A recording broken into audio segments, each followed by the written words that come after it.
بسم اللہ الرحمن الرحیم۔ حضرت ابو ہریرہ رضی اللہ عنہ سے روایت ہے کہ رسول اللہ صلی اللہ علیہ وآلہ وسلم نے فرمایا،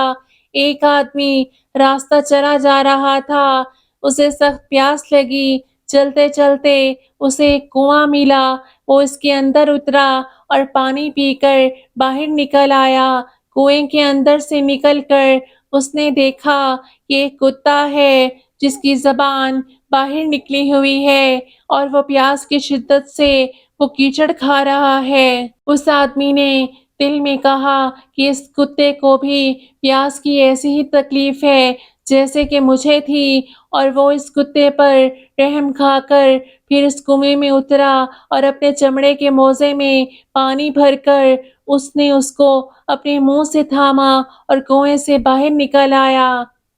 اور اس کتے کو وہ پانی اس نے پلا دیا۔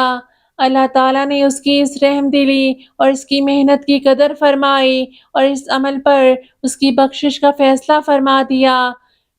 بعض صحابہ نے حضور پاک صلی اللہ علیہ وآلہ وسلم سے یہ واقعہ سن کر دریافت کیا کہ یا رسول اللہ، کیا جانوروں کی تکلیف دور کرنے میں بھی ہمارے لیے اجر و ثواب ہے؟ آپ صلی اللہ علیہ وآلہ وسلم نے فرمایا،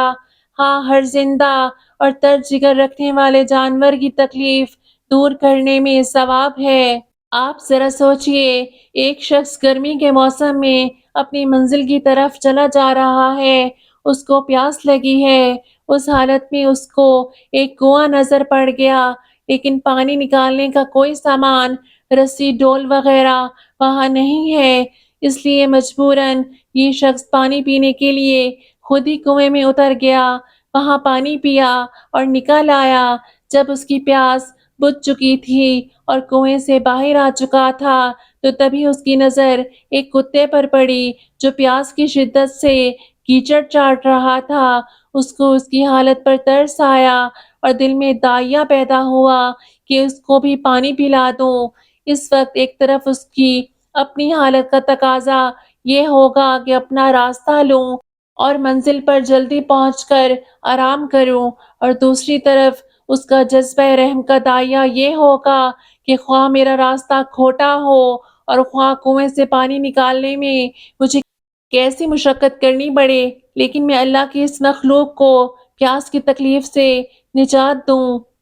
محنت و مشقت سے پانی نکال کر لانا اور اس کتے کی پیاس کو بجھانا، تو اس بندے کی اس خاص حالت اور ادا پر اللہ تعالیٰ کی رحمت کو جوش آ گیا اور اسی پر اس کی مغفرت کا فیصلہ فرما دیا گیا۔ اس حدیث کو بخاری و مسلم سے روایت کیا گیا ہے۔ اللہ پاک ہمیں دین حق پر چلنے کی توفیق عطا فرمائے، آمین۔